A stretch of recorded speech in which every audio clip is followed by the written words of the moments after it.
Salut tout le monde, c'est Luc de Chevelu Pharmaceutique. J'espère que vous allez tous très bien. Pour ma part, la forme. Et aujourd'hui on se retrouve pour une toute nouvelle vidéo. Et aujourd'hui une vidéo sur comment bien choisir son premier lézard. Alors c'est vrai que actuellement dans le monde le monde des reptiles, on trouve un peu tout comme lézard. On va trouver des lézards plutôt désertiques, d'autres arboricoles, des petits, des grands, des plus gentils, des moins gentils. Enfin voilà, on a vraiment des colorés, des pas colorés. Voilà, on trouve vraiment de tout et de tout. Voilà, on trouve vraiment un peu de tout sur le marché des reptiles. Et donc ce qui fait que souvent les débutants, et même je vous avoue que moi n'étant plus forcément débutant tout au début, voilà, des fois on hésite. Voilà, donc je vais vous donner ma méthode pour choisir correctement son premier lézard. Alors c'est vrai que souvent on dit, mais lui par exemple le gecko léopard est un lézard qui est très bien pour commencer dans la terrariophilie. Oui et non, tout simplement moi je pars du principe qu'un animal il faut l'apprécier pour pouvoir bien s'en occuper et vouloir avancer avec. C'est d'ailleurs ce que moi j'ai effectué avec le gecko léopard. En plus d'être plutôt facile, alors je dis bien entre guillemets facile, hein, c'est un lézard que j'adore. Donc c'est vrai que pour ma part c'était facile. Par contre si maintenant quelqu'un commence dans la terrariophilie avec un lézard du style gecko léopard, enfin voilà, mais comme, sauf qu'il l'aime pas, bah, il va automatiquement moins bien progresser, avoir moins envie de s'investir dans la passion. Voilà pourquoi je fais cette vidéo, parce que à côté du fait de dire celui-là il est bien pour commencer ou celui-là il est pas bien pour commencer, il faut regarder d'autres choses. Premièrement, il faut regarder bien sûr ce qui vous plaît en globalité, mais en plus de ça, je vais vous donner 2-3 petites astuces. Donc moi j'ai la méthode HTTT MRB, donc oui c'est moi qui ai inventé cette méthode. Donc il s'agit tout simplement du H comme habitat. D'accord. Du T comme hop, terrarium, donc je vais mettre terra. De l'autre T pour la taille, donc la taille, mais la taille de l'animal, d'accord. De M comme manipulation, hop, manip.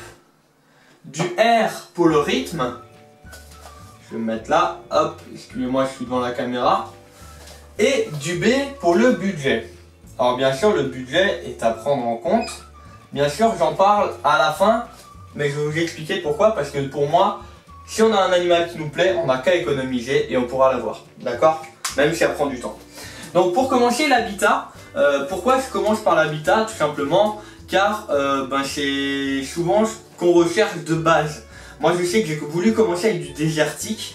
D'autres vont vouloir commencer avec de l'arboricole, d'autres de l'humide, d'autres du tropical, humide, enfin voilà.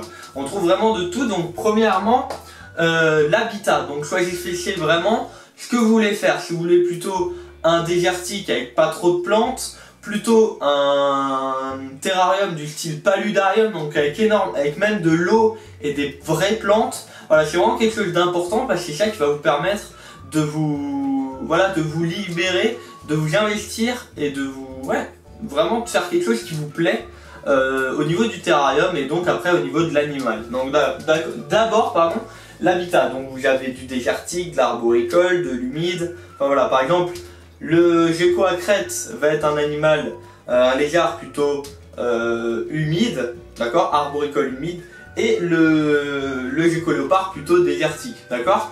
Ensuite le terra. Donc le terra, pourquoi je parle du terra avant tout? Pour savoir la place que vous allez pouvoir donner à l'animal par la suite. Donc si maintenant on choisit du désertique, le terra va avoir une autre forme, il va être plus long plutôt que si on prend de l'arboricole qui va être plus haut, d'accord. Donc l'habitat, le terrarium, donc vous notez tout. L'habitat, si maintenant je veux un désert, voilà, je vais mettre désert. Le terrarium, je sais pas, par exemple je veux un 120 cm de long, je crois qu'il abandonne mon feutre, 120 cm de long, voilà. En hauteur, je sais pas, on va mettre 40. Et en profondeur, hop, en profondeur, on va mettre 50. Ouais, donc vous faites comme ça avec les dimensions que vous voulez. Ensuite, la taille de l'animal. Donc là, vous pouvez vous dire que avec 120 par 40 en hauteur et par 50 en profondeur, donc 120 par 50 par 40, on peut avoir un animal quand même dans les, on va dire honnêtement, 40-50 cm. D'accord? c'est ma façon de voir les choses, chacun met ce qu'il veut. La manipulation, donc là c'est la taille bien de l'animal que vous voulez dedans. Alors faut pas partir avec une idée de base, parce que si vous partez avec une idée de base, vous allez vous adapter. D'accord? Faut vraiment faire ça pour voir ce qui vous plaît. La manipulation, donc est-ce que vous voulez plutôt un animal que vous pouvez facilement manipuler avec un peu plus de précaution. Par exemple le gecko à crête, même si ça reste un gecko, c'est un animal qui va adorer sauter. Donc faut déjà avoir un peu plus de maîtrise. Ça paraît bête, mais c'est facile, on est d'accord, mais pour un débutant c'est pas forcément facile. Ensuite, au niveau du rythme, pourquoi je parle du rythme après? Parce que si vous voulez un animal qui se manipule plus souvent, on va plutôt prendre un animal diurne, donc qui vit le jour. Si vous voulez un animal plutôt qui se manipule pas trop, on va très bien pouvoir sélectionner un animal plutôt nocturne. Exemple, le gecko à crête, qui se manipule pas très souvent, d'accord? Ou le felzuma qui est diurne, mais qui se manipule pas trop non plus, donc c'est pour ça qu'il faut faire attention. Et enfin, le budget. Donc le budget, j'en parle à la fin, parce qu'en fonction de tout ça, déjà, si vous voulez du désertique, ça va coûter en général, et je dis bien en général, un peu moins cher que du tropical, ou de l'arboricole, je dis bien en général parce que c'est pas tout le temps le cas. Le terra va avoir un certain coût, la taille de l'animal va avoir un certain coût, et après vous faites un budget. Donc si maintenant pas trop de manipulation, d'accord, un rythme diurne, non on va mettre nocturne, c'est compliqué là, j'arrive plus à écrire.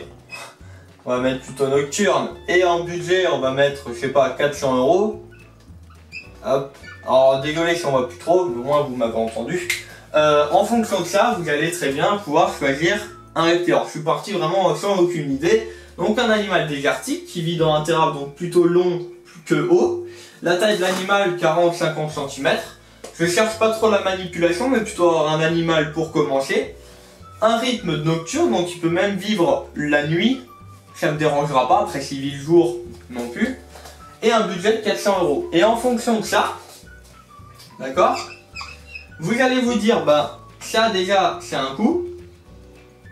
Et mon feutre, il a dit amen, hein, il est abandonné, désolé. Ça va avoir un certain coût et après vous économisez. Vaut mieux attendre 2 mois, 3 mois, 4 mois, mais avoir un animal qui vous plaît, plutôt qu'un animal au bout d'un mois mais qui vous plaît pas. Parce qu'au final, vous allez le regretter. Je peux déjà vous en parler, je le vois le cas tous les jours à mon travail. D'accord ? Tous les jours aujourd'hui, je mets très régulièrement. Donc la méthode HTTT MRB by Eublepharis Reptile by Bibi. Voilà ma technique que souvent je donne aux gens et qu'ils apprécient plutôt. Donc voilà, sélectionnez pas un animal et faites pas un terra A. Une fois que vous avez choisi ces différents critères, vous regardez les différents reptiles qui existent et vous adaptez. Alors vous n'allez peut-être pas trouver 40-50, mais peut-être 35-40. Voilà, vous vous adaptez, mais quelque chose de plus proche possible. Et à la fin, vous allez pouvoir obtenir quelque chose qui vous plaît, d'accord? Vraiment quelque chose que vous avez envie d'avoir et que vous allez être fier d'avoir. Et donc voici ma technique pour les débutants. Voilà, bah en tout cas j'espère que cette petite vidéo vous aura plu. Donc voilà, après faites vraiment votre choix. C'est vraiment ma façon de voir la chose. Après chacun fait comme bon lui semble. Je suis là pour vous donner des conseils et pas vous dire faites comme ci ou faites comme ça, d'accord? J'espère que cette vidéo vous aura plu. N'oubliez pas comme d'habitude le pouce bleu pour me soutenir. Partagez la vidéo donc pour toutes les personnes qui pourraient partager cette vidéo vers leurs proches qui vous pensez pourraient faire un mauvais achat ou n'importe, que vous pouvez aider grâce à cette vidéo, partagez-la. D'accord, ça va vraiment aider tout le monde et moi également. Ensuite, mettez dans les commentaires votre avis, mettez également vous ce que vous recherchez plutôt. Hein. Comme ça, je pourrais peut-être vous donner quelques idées, on sait jamais. Et comme d'habitude, n'oubliez pas de me rejoindre sur Facebook et sur YouTube en vous abonnant et en rejoignant la page Facebook. Et là d'ailleurs, j'ai mis les dernières photos de ma toute dernière naissance du gecko à crête et même une vidéo sur la naissance du gecko à crête. Donc n'hésitez pas à rejoindre la page Facebook qui est dans la description. Et bien sûr, comme tous les mardis à 21 h en live sur YouTube, le lien est également dans la description. En tout cas, j'espère que cette vidéo vous aura plu. Prenez soin de vous, prenez soin de vos proches, passez encore une bonne semaine ou un bon week-end, une bonne journée, une bonne soirée. C'était Luc, Monsieur Eublepharis Reptile. Ciao tout le monde.